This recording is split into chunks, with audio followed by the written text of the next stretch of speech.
Greetings, fellow time travelers. Welcome back to the Prologue world for episode 44. Please join me today for some more casual, hardcore-ish Minecrafting action. I'm afraid I will not be building more today. I'm actually going to have to take a break from the building because I'm going to need lots of glass to complete the build, and for glass, of course, you need sand. So I'm going to need to not build today, because I'm going to spend 3 Minecraft days, just collecting sand, because I'm going to need a lot of sand, guys. I'm going to need, so I can drop some of the stuff off here. I'm not going to need it for now. Sure, I'll have some picks on me.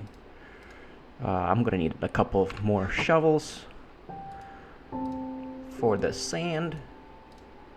And I have a pretty exciting topic for you guys today. Since I'm just going to be digging sand, I'm not going to be doing anything that requires any, it requires my attention. I'm going to be doing, here I should equip the shield. I need a second shield. Well, I have a second shield. I'm going to grab the second shield with me and grab an extra shield, extra boat in case I encountered the drowned.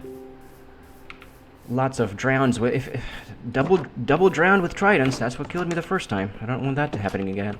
I'm gonna bring my other shield along with it. Backup shield, 2 backup boats. Sure. I have plenty of inventory space. I don't have any sand. Oh, I have 5 blocks of sand. Here, let's use that up to sort of pre-line the inventory with sand. I will probably end up with like 6 or 7. I might end up with 7 stacks. I'm not sure. I'm just gonna dig.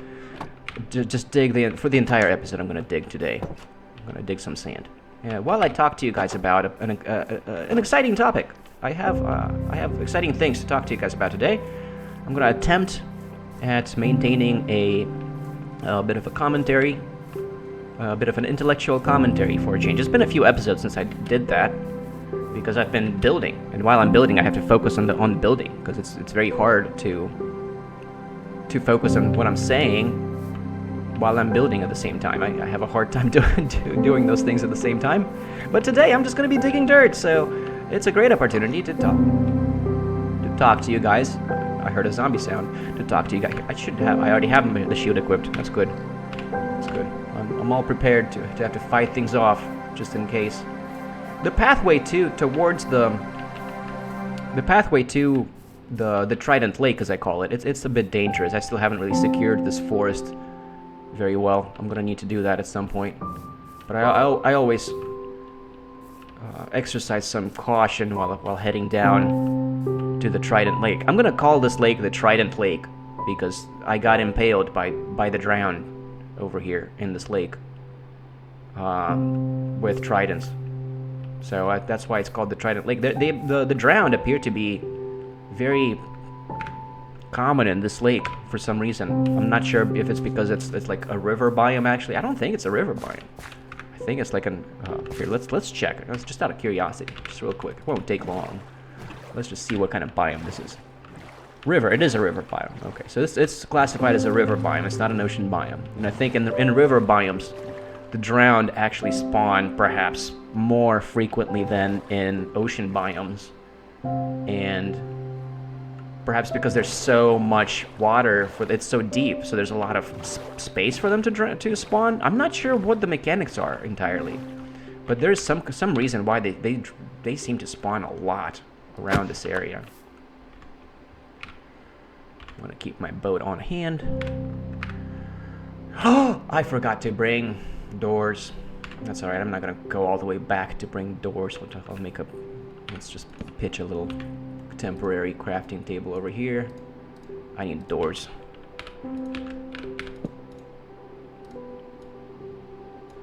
I'll use them up in the build anyways. They'll come in handy. Alright, let's just do it. Alright, yeah, I'll try to just get as much of this, a bunch of this. I just want to focus on getting sand from here first, just to completely exhaust the sand, the sedimental, these patches of sand before I move on, just to kind of fuse it up first, because I don't want to spend a whole lot more time in this Trident Lake. Why? Because it's going to get progressively more dangerous as time goes on, because the difficulty increases the more time you spend in a... The more time passes, the more difficult the game becomes. Well, the more time you spend in an area, there's like a difficulty thing, local difficulty. It's already at 3.63, so that continues to increase the longer you spend in an area. So this Trident Lake, there's more and more trident-bearing zombies are going to be spawning in this area. So that's why I should be, if I want to get sand from here, I should try to do that sooner than later. So that's why I'm doing this. But anyways, the topic for today, I do want to talk to you guys about a topic that I have in mind. Let's pitch a door over here. Now I can safely dig underwater, not having to worry about the air, breathing air. The topic for today is a concept that I call,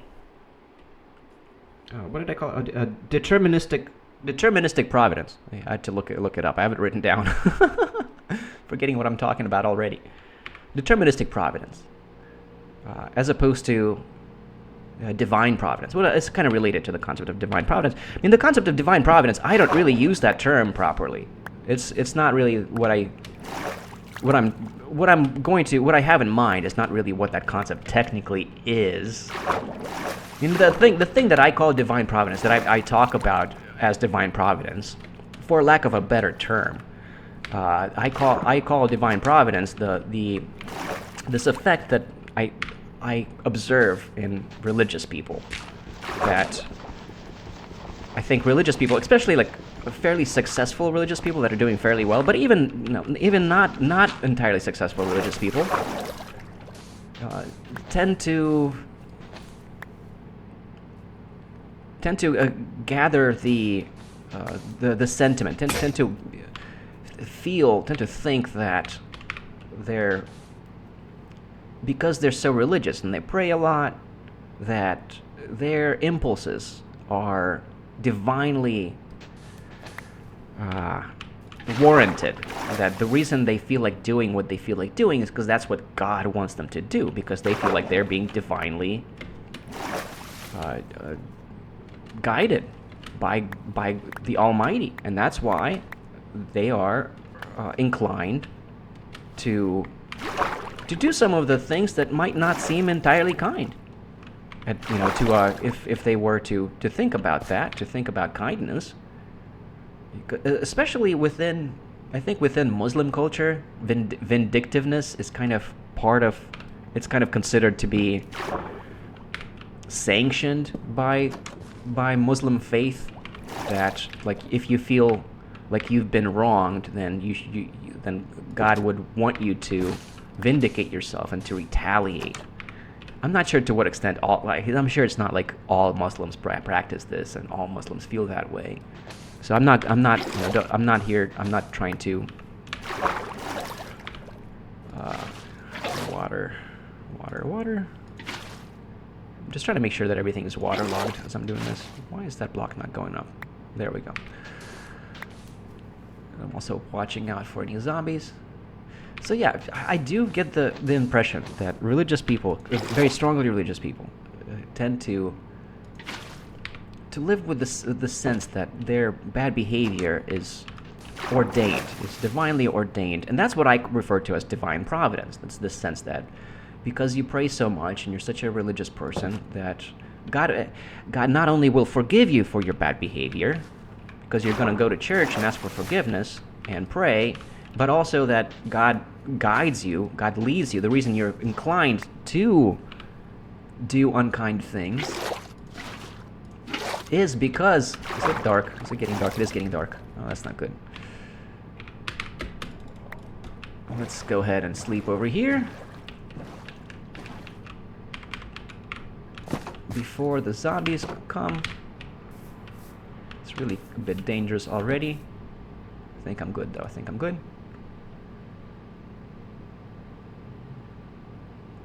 So yeah, I do feel like there's this divine providence effect, and that's not what the term actually means. The term divine providence is more general than that. It's not really referring to this effect that I'm calling divine providence, this effect of people feeling like they're sanctioned by God to do whatever they're inclined to do. That's what I call divine providence, because for lack of a better word, I don't know if there exists a better term for that. But I am aware that divine providence is not technically the accurate term for that. But the reason, what I want to talk about is the deterministic providence, because this is also an extremely common, like the most foremost criticism people have of determinism when they think of it. You know, when I do try to explain determinism to people, this is the first, most immediate, most forefront thought that people have, is that that I'm going to be the reason that what draws me to determinism is that it might make me might feel like I want the door to be on the other side, that I'm the reason I feel that the reason I'm drawn to it is that I use it as an excuse for bad behavior, because the thinking is, the logic is that, well, if you believe that everything is predetermined, including your own behavior, if you believe that your behavior is inadvertent, and it's a predetermined, inadvertent behavior, then what stops you? Why? Then doesn't that mean that? I mean, isn't it that very convenient for you? Wouldn't you be inclined to sort of always excuse yourself from any kind of repercussions? Wouldn't that be good grounds for the case of? Doesn't that seem like good grounds for excusing the excusal of all bad behavior? And to be completely fair, this is true. This is not an unfair assessment. This is an accurate assessment that, yes, it does. That is one of the implications of determinism, that all bad behavior is inadvertent. And one of the implication of that is what I call radical leniency, that we should actually be radically forgiving of bad behavior, and in a fair world, prisons would not be punitive. But we're a very long way from being able to do that. We just can't do that. Currently, the world is not fair because there's not enough resources in the world to be able to do that. So we're kind of forced to keep an unfair, continue an unfair practice, and to kind of maintain a facade of at least making an effort to be fair, to be humane, when in reality we're not. But this is the best we can do for the time being, and we're kind of forced into that because we're still living in scarcity mode, because we haven't achieved post-scarcity yet, so there's just very limited resources. So, but anyways, back to the point I was trying to make. This is a very common criticism of determinism, and it's not unfounded, because that is indeed the implications of determinism, that yes, indeed, all bad behavior is technically excusable on the grounds that... Where did that door go? I do. Yeah, I have the door. I got the door in my hand. I want to move the door over a little bit because I'm going to get more of this dirt. There. Oh, I'm hearing a zombie. Hearing a zombie. Where's the zombie? I hear him. He's somewhere around. Where are you, zombie? Mr. Zombie? Found zombie somewhere over here. There he is. There you are, buddy. Come over here. You wanna come over here? You're a peaceful drowned. You don't have any tridents. That makes you an easy drowned. Nice and easy. There we go. That was it. I think that was it. I think that was the only one. Inventory filling up pretty fast. So anyways, this is a very common criticism of determinism, that it seems like that would enable people to... It seems like that's a convenient way to excuse bad behavior for people. That, well, you can just say that it was completely inadvertent. And it is the case that determinism doesn't imply that all bad behavior is completely inadvertent. So what is the rebuttal to that? What is my contention with that assessment? Well, and this is completely personal. Like, I'm not sure how common it is among other determinists to think this, but to me, there is actually an extremely strong deterrent for bad behavior, and I would actually like to make the case that it is an even stronger deterrent of bad behavior than perhaps the fear of supernatural repercussions, of the fear of some kind of divine justice that the religious people claim to have. I would like to say that what is it? So what is this deterrent that I'm talking about that I regard as a pretty strong factor in my consideration for, the factor that I regard as the thing that I'm afraid of, that keeps me from exhibiting bad behavior, from exhibiting is not the right word, from enacting bad behavior, that's also not the right word. Engaging in bad behavior, there we go. So the effect that I'm talking about is the fear of losing your conscientiousness. Because one of the implications of determinism is that your conscientiousness is not something that you can take for granted. Your sense of what's good and bad, your sense of good and bad, is not something that's just that you can take for granted, because it's not something that's just that. It's not because nothing is a choice. You don't actually have a choice in it. So it's kind of like you experience this subjective sense of feeling like something that you're inclined to do is not the kindest thing to do, and that's you get this deterring sense of a sense of the feeling that what your inclination might actually not be very kind, and that you should not do it. So that's what I would call my sense of good conscience, my sense of what would I consider to be, morally bad behavior. Where's the door? That's right. I put a pick in that spot.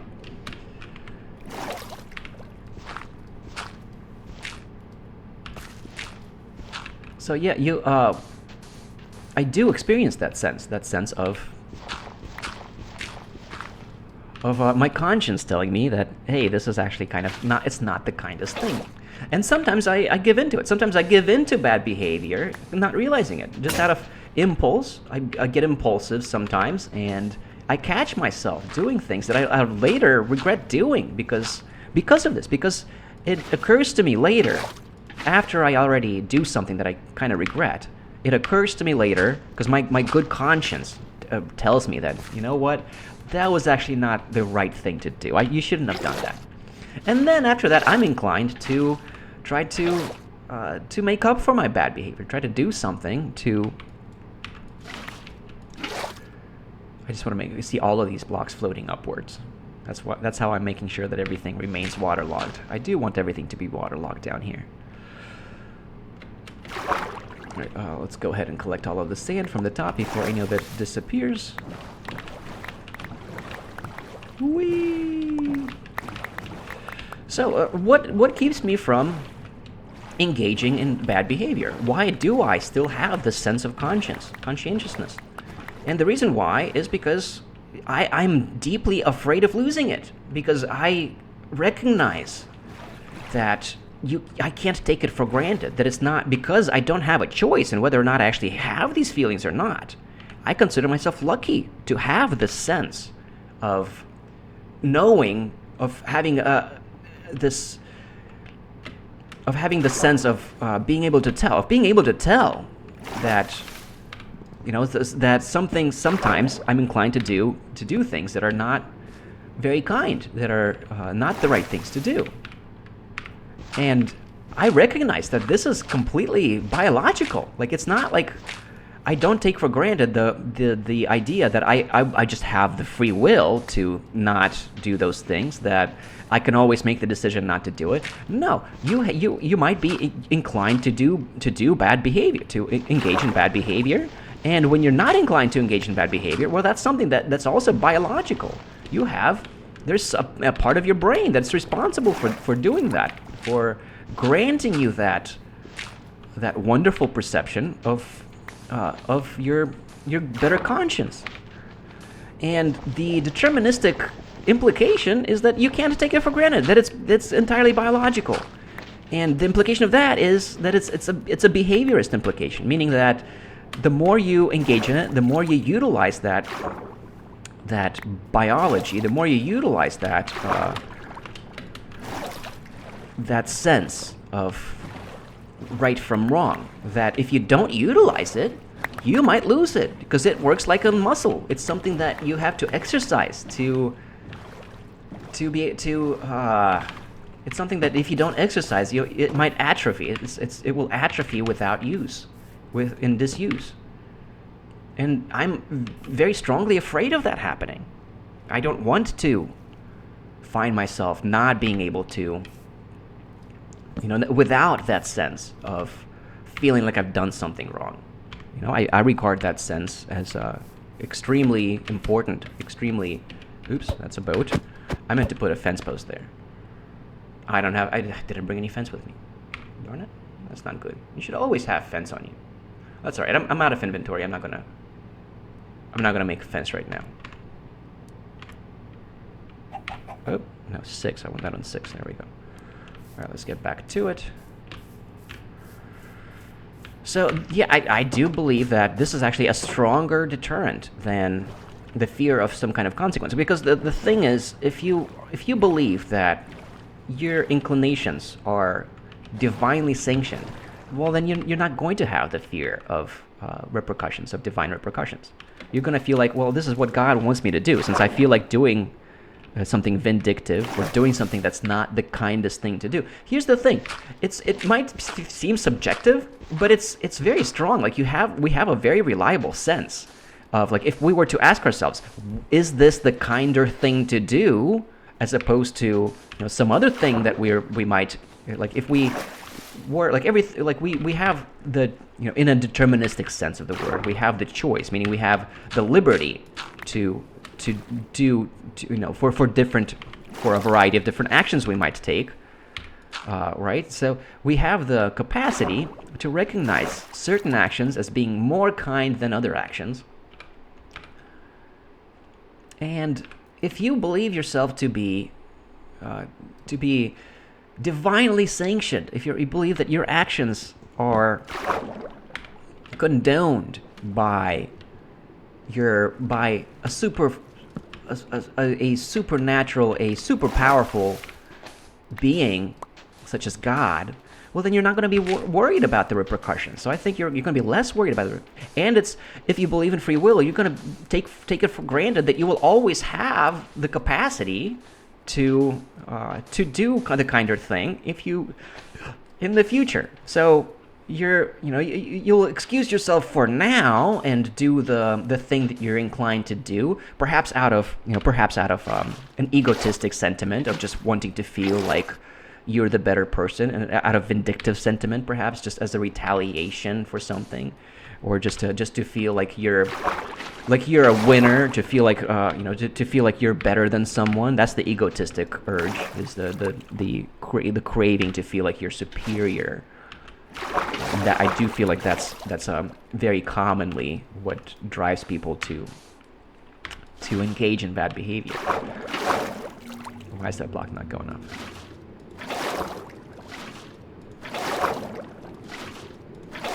I don't understand. Why is that block not going up?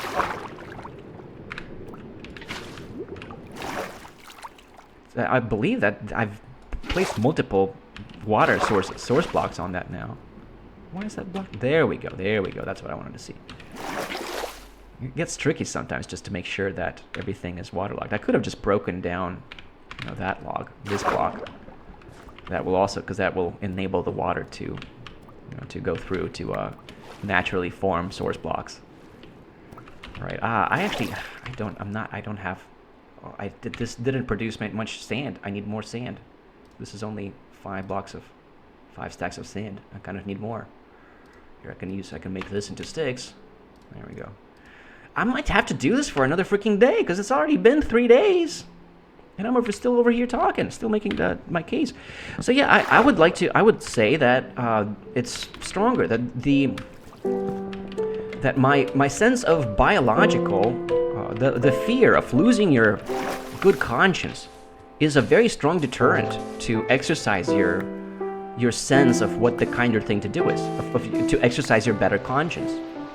Because you're afraid of losing it, because you can't take it for granted. Because the people that don't exercise their better conscience, well, it's because it's not very strong for them. It's already atrophying for them, or because perhaps they're not as afraid of losing it. They don't recognize that if they don't use it, they're just not going to be as aware of it. They might lose the capacity to be entirely aware of how bad their behavior is, of how that is not the kinder thing to do. We have a very strong, a very reliable sense of what the kinder thing to do is. And it's very subjective. I do believe that morality is subjective, that it's very often, it's not clear. In a rational way, we can't really rationalize sometimes what the right behavior is, but we can feel it, like the wrong behavior feels wrong. You know, and it also helps to sort of try to do a mental experiment when you're trying to determine what's the right course of action. It helps a lot to sort of engage in this mental experiment of, well, does the alternative feel like that's the kinder thing to do? To ask yourself the question of what is the kinder thing to do in this situation. That's the question we should all be asking ourselves when trying to discern what the right course of action is. What is this the kinder thing to do? That's the question to be asking, right? So yeah, that's my rebuttal to the concern that a deterministic perspective yields acts as a convenient way to excuse yourself from bad behavior. That's my rebuttal. I think that actually that's not the case because at least for me, determinism makes me afraid of losing my better conscience, and that's why I do my darnest to exercise it, because I'm afraid of losing it. All right, I guess there's a couple more points. There's a couple more points to make there that I have written down on my index card. I do think I have a little bit more time left to make those points. One point is that, besides for that, that's not the only thing. So there's another thing that's kind of universally applicable, like even if you are not a determinism, even if let's say you're an atheist or an agnostic and you do believe in free will, somehow, you do believe that there's some kind of, that block's not waterlogged. And you're an atheist, and you do believe that there is free will. All right. I think I'm gonna assume that that's waterlogged now.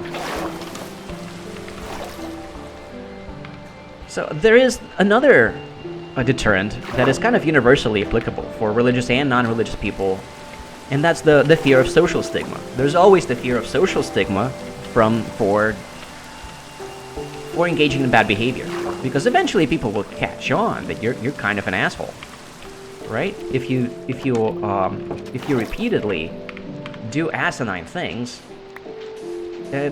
people aren't gonna think, oh well, his behavior is excusable because everything is inadvertent. And this is true. I mean, technically, I do believe that it should be excusable in the sense that we shouldn't punish people for bad behavior in a fair world, which we can't have.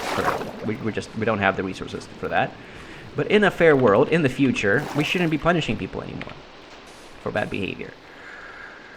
But there is still a social stigma, and the social stigma also, I'm a very forgiving person. And I do believe that you ought to be a very forgiving person, but you should also, you should be forgiving, but at the same time, at the same time, you have to be wary of dangerous people. Like it's one thing to be forgiving, but that doesn't mean that you shouldn't be wary of them. Like I still believe that even in a fair world in which prisons would no longer be punitive, there would still be prisons. They would basically just be infirmatories. Prisons would become infirmatories operated by charity organizations in the perfect world. There would be charity-operated infirmatories for people that lack a sense of a better conscience. So there would still be that kind of, and there would still be like some social stigma. Like people wouldn't trust you because even if they are forgiving, and even if they don't hold it against you, like I wouldn't hold it against you, but I still wouldn't trust you.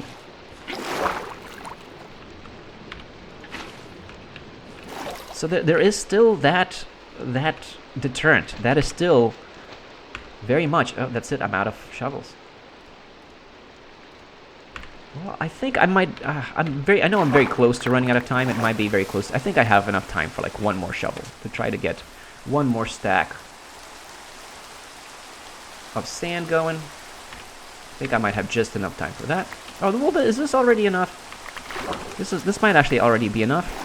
And it is getting dark now. Okay, I take that back. I will not have more time to get more sand because it is now dark.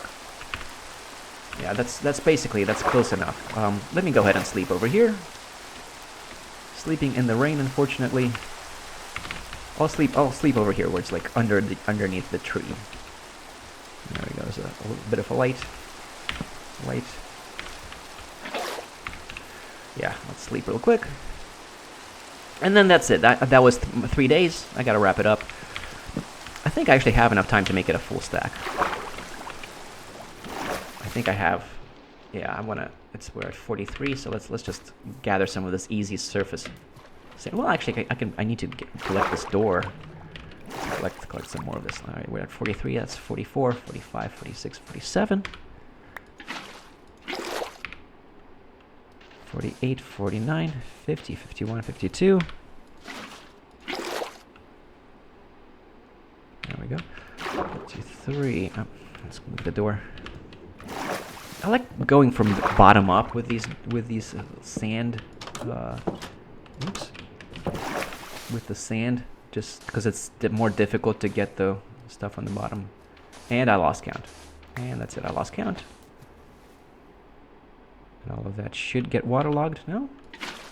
Come on.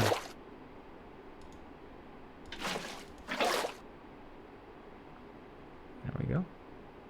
That block's also not waterlogged. Come on now. Everything needs to be waterlogged.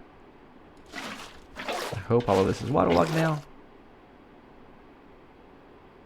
Yeah, I think so. I think that's it. I think that's it. Everything's waterlogged. We got all of the sand we need. It should be a full stack of sand, full 6 stack of sand.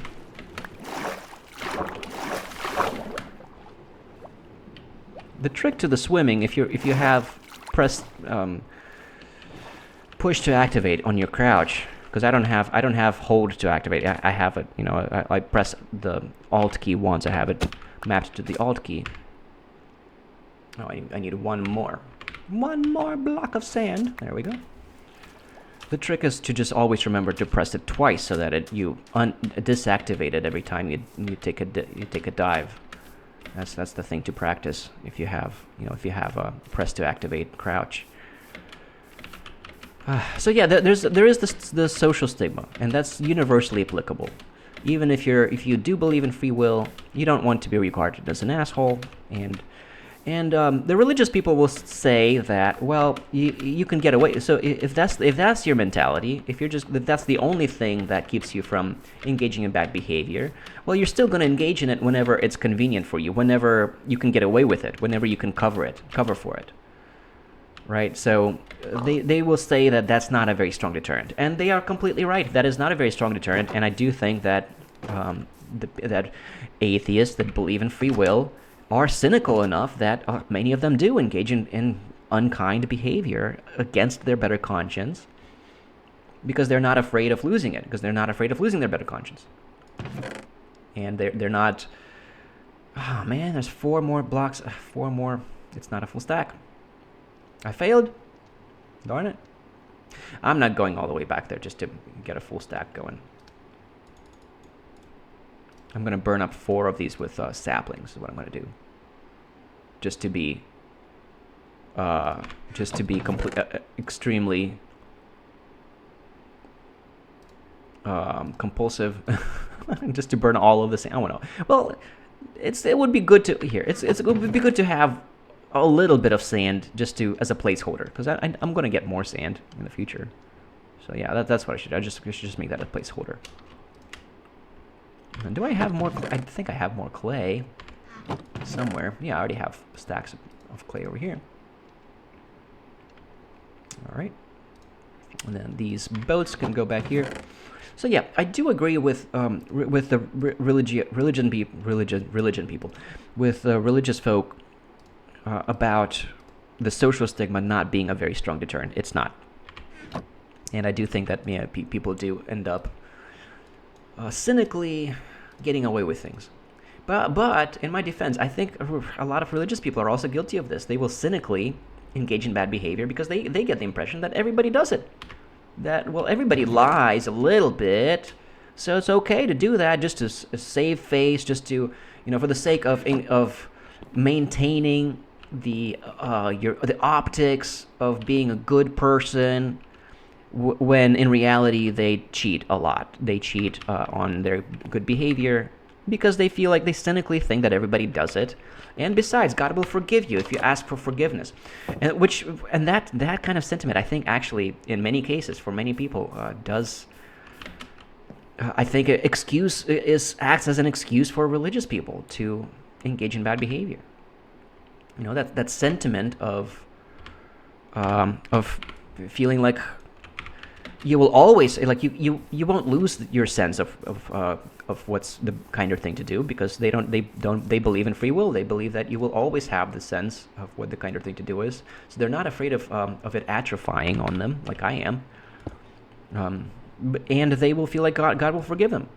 And I think that is very common among the religious kind. I'm going to need more charcoal. Let me go grab more charcoal. I'm sorry, I have to run back to the house real quick to grab more charcoal, because I'm going to need to start on that smelting operation. And then I'll bring the episode to a close.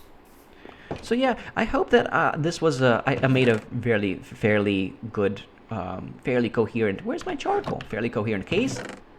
Did I make a fairly coherent case? I don't have charcoal, really? Yeah. Well, I guess I gotta smelt more charcoal before I do anything. Before I can smelt the sand, I'm gonna have to produce more charcoal. Heck, let's just make 2 stacks of charcoal, because I want charcoal over here too. Darn it. You can never have too much charcoal, guys. So yeah, I hope I made a pretty solid case there. Right? Let me know. Let me know if this was compelling to you, if this was interesting to you. Let me know what you make of this. Let me know if you feel like this, like if this was also a common, if this seemed, if the case against determinizing, if the case against determinism for you was that you're afraid that it might enable people to engage in bad behavior, if that's your biggest concern about determinism, let me know if that's how you feel, and let me know if my rebuttal to that struck you as compelling or not. If not, that's okay. Like I would be very curious, very happy to engage with people in a discussion about this. And I have no idea what I'm going to use as a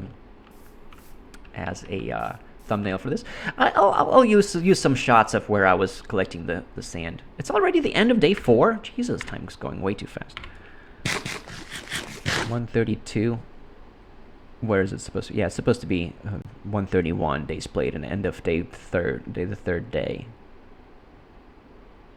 Yeah, because that would be, we're already on day 133, so we're already a little. This is the day 1 of the next episode. We're already kind of getting ahead of ourselves there. We're falling behind. I'm not sure how to think of it. I gotta bring the episode to a close. That is it. I hope you guys enjoyed this. Let me know. One way or the other. And the next episode, I'm gonna come back to the building. I'm gonna go return to building things. I have a lot of building to do. Just a lot of building still to come. Lots and lots of it, in fact. So, yeah, I hope you're looking forward to that. I'm very much looking forward to that because I have a very exciting plans for this build, and I'm gonna have plenty of sand now. Let's get this charcoal going. Oops. Actually, no, I should just put 8 more in here. Why not? Yeah, that's fine. All right, that's it. I gotta wrap it up. That's it, guys. Thank you very much for joining me today, and I will see you next time. All right, Shadowlay, my fellas. Shadowlay.